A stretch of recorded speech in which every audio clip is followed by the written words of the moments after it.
Hello dear students, good afternoon to all. This is Neha, your course teacher, and our course title is Rainfed Agriculture and Watershed Management, and course number is AGRO-5321.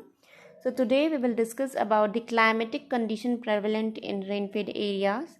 Okay, so in our previous lecture we had completed all the soil conditions in rainfed area.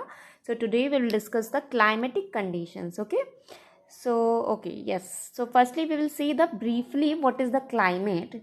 So the behavior of atmospheric phenomena at given place and time is defined as weather, and the composite day to day weather elements for a given a place or a region over a period is referred as a climate.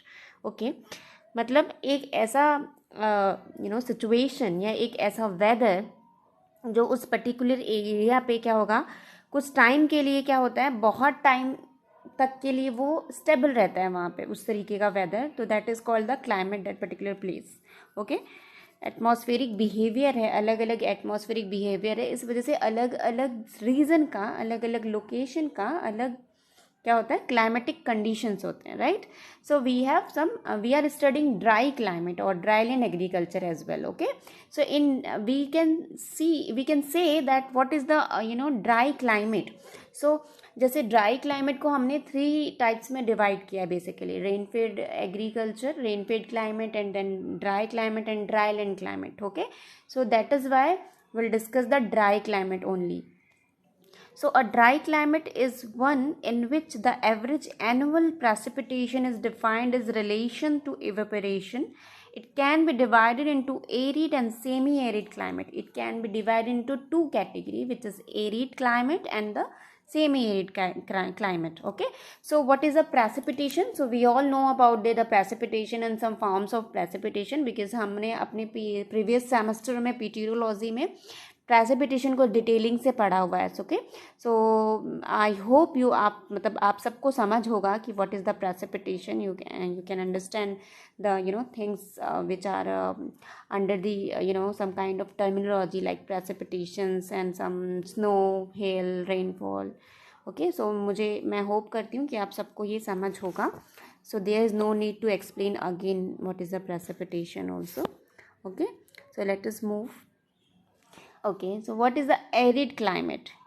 ठीक है, arid climate क्या होता है, तो basically हम कह सकते हैं कि arid zone of India covers about 12% of the countries geographical areas.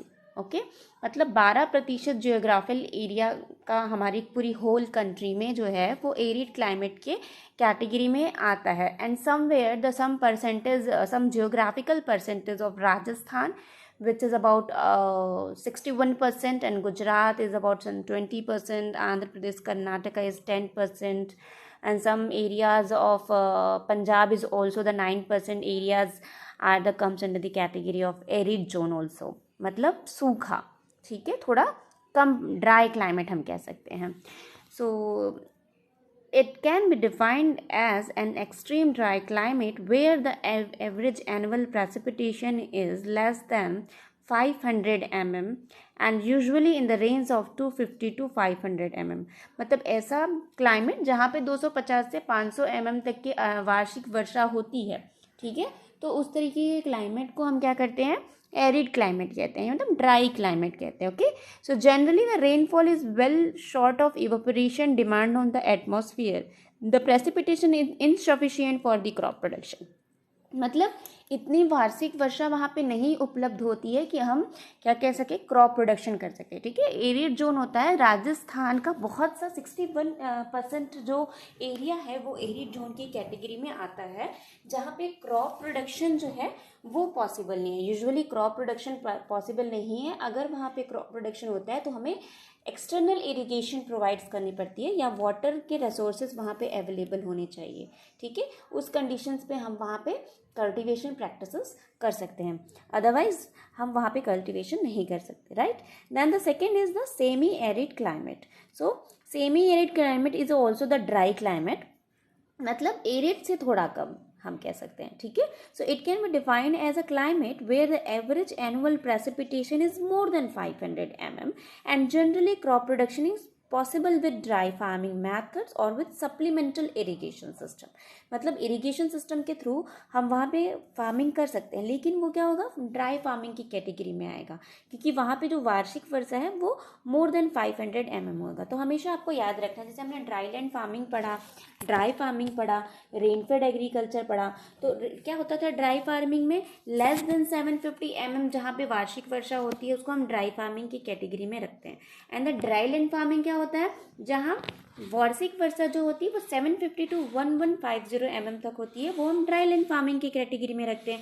And rainfed farming is a more than 1150 mm जहाँ पे एनुअल रेनफॉल होता है, वहाँ पे हम रेनफेड फार्मिंग की कैटेगरी में रखते हैं। तो ये भी आप हमेशा याद रखेंगे कि एरिड, और अगर हम एरिड और सेमी एरिड क्लाइमेट की बात करें तो जहाँ पे 250 टू 500 mm एक रेंज है, ठीक है, वार्षिक वर्षा का, एनुअल रेनफॉल का, वो होता है एरिड कंडीशन में। या हम ये भी कह सकते हैं कि लेस देन 500 mm अगर एनुअल रेनफॉल होती है जहाँ पे हम कल्टीवेशन प्रैक्टिसेस नहीं कर सकते, जहाँ इनसफिशिएंट अमाउंट में वाटर अवेलेबल होते हैं, ठीक है, तो वो होता है एरिड क्लाइमेट। और अगर हम सेमी एरिड क्लाइमेट की बात करें तो क्या होता है, वहाँ पे मोर देन 500 mm होता है, बट वहाँ पे कल्टीवेशन प्रैक्टिसेस पॉसिबल है, ठीक है, because it is about the dry farming system. हम कह सकते हैं कि ड्राई फार्मिंग सिस्टम इतना वहाँ पे वार्षिक वर्षा जो है उपलब्ध होती है, not is 750 mm but more than 500 mm also.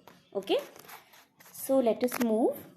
So effect of precipitation in dry land, क्या इफेक्ट होता है प्रेसिपिटेशन का, हम ड्राई लैंड में देखेंगे। ये हमारा क्लाइमेटिक कंडीशन है रेनफेड एरियाज के लिए, ठीक है। So the common forms of precipitations are, we all know about that, the precipitations forms is rainfall basically, then drizzle, snow, sleet and hails. These are the forms of precipitations, right?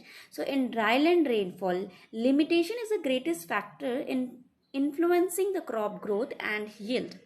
So rainfall plays a major role to determining the real potential of crop and the result. मतलब rainfall एक बहुत ही important role play करता है क्या करने के लिए, crop के पोटेंशियल को डिटरमाइन करने के लिए, कि क्रॉप किस तरीके से अपने पोटेंशियल को या अपनी वायबिलिटी को, सीड्स जो है वो अपनी वायबिलिटी को, या अगर क्रॉप से है वो स्टैंड रह सकता है ड्राई फार्मिंग या ड्राई रीजन में, ठीक है। So it also has an influence on deciding the sequence and timing of farming operations and farming systems, ठीक है। हम क्या करते हैं, एक सीक्वेंस या टाइमिंग जो है वो हम डिसाइड करते हैं फार्म ऑपरेशन का, फार्मिंग सिस्टम का, इस तरीके के एरिया में according to the precipitation process. मतलब जिस तरीके से रेनफॉल होता है, जितने अमाउंट में होता है, जिस तरीके से फ्रिक्वेंसी होती है रेनफॉल होने की या इंटेंसिटी होती है रेनफॉल होने की, उसके अकॉर्डिंगली हम क्या करते हैं, अपने क्रॉपिंग सिस्टम को सिक्वेंस में ऐड करते हैं, ठीक है।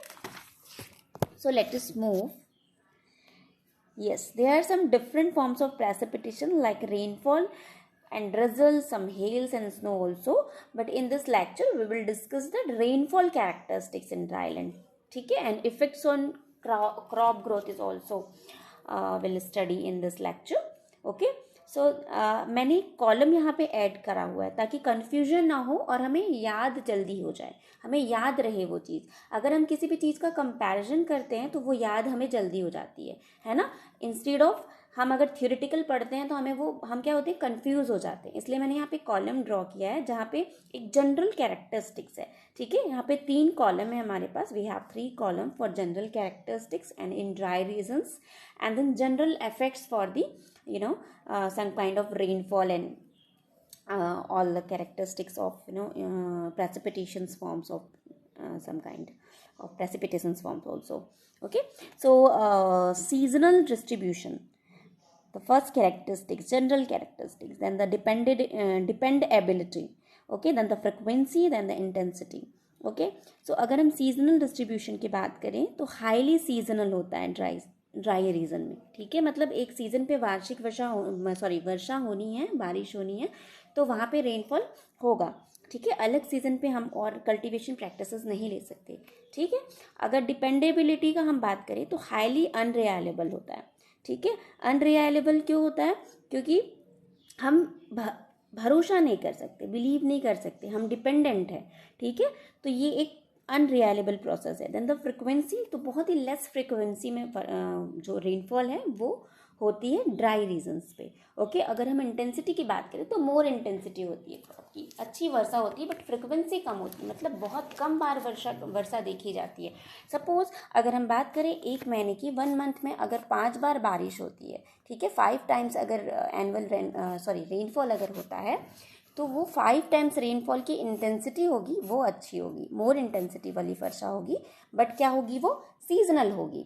ठीक है, मतलब एक जिस सीजन पे डिसाइडेड है पर्टिकुलर एरिया वाइज, उस सीजन पे ही वर्षा होगी, तो उसके अकॉर्डिंगली हमें फार्मिंग सिस्टम या फार्मिंग ऑपरेशंस करने पड़ते हैं। ठीक है, तो हम भी डिपेंडेबल हैं उस चीज़ के लिए, right. Then the general effects in are plants for the in highly seasonal effects में हम देखेंगे तो high intensity and heavy rainfall. ठीक है, मतलब बहुत ज़्यादा इंटेंसिटी होती है और बहुत हैवी रेनफॉल होता है। Then the denudation and soil erosion.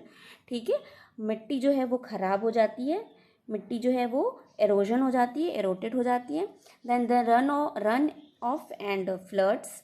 ठीक है, रन ऑफ हो जाता है वाटर का, फ्लड्स जैसे सिचुएशन क्रिएट हो जाती है क्योंकि इंटेंसिटी बहुत ज़्यादा होती है एंड हैवी रेनफॉल होता है।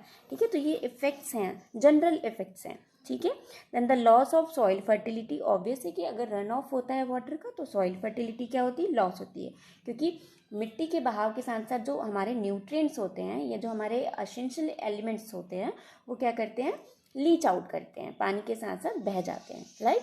Then the poor germination, pollination and flowering. ठीक है, जर्मिनेशंस नहीं अच्छे से हो पाते, फ्लावरिंग अच्छे से नहीं हो पाती है, पॉलिनेशंस प्रोसेस अच्छे से नहीं हो पाते क्योंकि इंटेंसिटी होती है जो वाटर की या रेनफॉल की, वो बहुत हाईली इंटेंसिटी होती है। Okay, then the next is the wet weather due to rainfall leading to pest spread. बहुत ज़्यादा नमी होने से, मॉइस्चर होने से, अगर एटमॉस्फेयर में मॉइस्चर होने से तो बहुत से इंसेक्ट पेस्ट और डिसीजेज जो है वो अटैक करते हैं क्रॉप प्लांट पे। तो ये जनरल इफेक्ट्स है ड्राई रीजन्स में। ठीक है, then the third is failure of poor rainfall. In failure and poor rainfall soil has to become a soil saline and alkaline soil and some crop losses like damage हो जाते हैं, crop mechanical damage हो जाते हैं crops में। ठीक है, उसके बाद क्या होता है, इंटेंसिटी उसकी मोर हो जाती है। ठीक है, किसकी इंटेंसिटी मोर हो जाती है, रेनफॉल की इंटेंसिटी मोर हो जाती है। ठीक है, तो ये एक जनरल इफेक्ट्स हैं। अगर हम देखें कि ड्राई रीजन में किस किस तरीके का कैरेक्टरिस्टिक्स है वार्षिक वर्षा की और उसके इफेक्ट्स क्या हैं, जनरल इफेक्ट्स क्या हैं, instead of crop growth and cultivation, अलग से हम कह सकते हैं कि ये इफेक्ट्स हैं जो क्रॉपिंग सिस्टम या फार्मिंग सिस्टम के साथ साथ जो हमारे ह्यूमंस हैं, ठीक है, उनको भी अफेक्ट करते हैं। क्यों, क्योंकि लॉस ऑफ फर्टिलिटी हो जाती है सॉइल की, फ्लावरिंग नहीं हो पाती है, सॉइल क्रम्स बन जाते हैं। ठीक है, एल्कलाइन हो जाती है, अब लॉस बहुत हैवी इंटेंसिटी होती है तो वाटर लॉगिंग कंडीशंस भी इफेक्ट हो जाती है, वाटर लॉगिंग कंडीशन हो जाती है। वाटर लॉगिंग कंडीशन होने से भी जो न्यूट्रिएंट्स हैं वो क्या करते हैं, डाउनवर्ड्स या अपवर्ड्स लीच आउट करते हैं। डाउनवर्ड्स लीच आउट करते हैं मतलब लेटराइजेशंस होने लगते हैं, राइट। लेटराइजेशन प्रोसेस की वजह से लेटेराइट सॉइल डेवलप होने लगती है according to the place, according to the area also. Okay, so ये था हमारा डिफरेंट फॉर्म्स ऑफ प्रेसिपिटेशन और उनका इफेक्ट क्या है। ठीक है, अगर हम क्रॉप में देखें तो effects on crop growth, if excess water is available in that particular place, so runoff होता है, leaching of plant nutrients, reduction in germination, crop lodging हो जाती है, इम्पेयर इम्पॉलिनेशन हो जाता है, and then crop affected by the anaerobic respiration and aerobic conditions, मतलब उनका जो फिजियोलॉजिकल प्रोसेस है वो डिस्टर्ब हो जाता है अगर बहुत एक्सेस अमाउंट में वाटर अवेलेबल होता है। हाईली इंटेंसिटी वाटर जब अवेलेबल होता है, वर्षा का पानी अवेलेबल होता है, रेनफॉल होता है, तो ये सारे सिचुएशंस जो है वो क्रिएट हो जाते हैं, राइट। ओके, क्रॉप लॉजिंग होना मतलब बहुत ज़्यादा इंटेंसिटी होती है तो जो पौधे हैं वो क्या होते हैं, टूटने लगते हैं। ठीक है, तो ये होता है। देन इफ डेफिशिएंट हो, अगर पानी कम गिरे, वार्षिक वर्षा कम हो, तब क्या होगा, ड्रॉट की स्थिति पैदा हो जाएगी, सूखा हो जाएगा, यील्ड का लॉस होगा। ऑब्वियस है कि सूखा हो जाएगा, वाटर अवेलेबिलिटी नहीं रहेगी सॉइल में तो क्रॉप का प्रोडक्शन भी नहीं हो पाएगा अच्छे से। ठीक है, उससे क्या होगा, हमारा यील्ड लॉस होगा। Then the problematic soil development होने लगेगा। Problematic soil that means saline and alkaline soil का डेवलपमेंट होने लगेगा, राइट। क्रॉप डैमेज हो जाएगी। क्रॉप डैमेज अलग अलग तरीके से होगी, मैकेनिकल डैमेज होगी, क्रॉप जो है वो फिजियोलॉजिकल डैमेज होगा, फिजियोलॉजिकल प्रोसेस अफेक्ट होगी अगर हाईली इंटेंसिटी होगी या कम पानी वार्षिक वर्षा उपलब्ध होगी तो। ठीक है, और लास्ट होता है फैमिन हो जाएगा, मतलब अकाल पड़ जाएगा। अगर पानी नहीं गिरता है, वाटर अवेलेबिलिटी नहीं रहती, क्रॉप का प्रोडक्शन अच्छा नहीं होता। क्रॉप का प्रोडक्शन नहीं होता, वाटर जो है हमारा एक बेसिक एलिमेंट है, या बेसिक एक एसेंशियलिटी नीड्स है हमारा, ठीक है, हमारे लिए भी, ह्यूमन बींग्स के लिए भी और प्लांट्स एंड क्रॉप्स के लिए भी। तो क्या होगा, अकाल जैसी स्थिति पैदा हो जाएगी।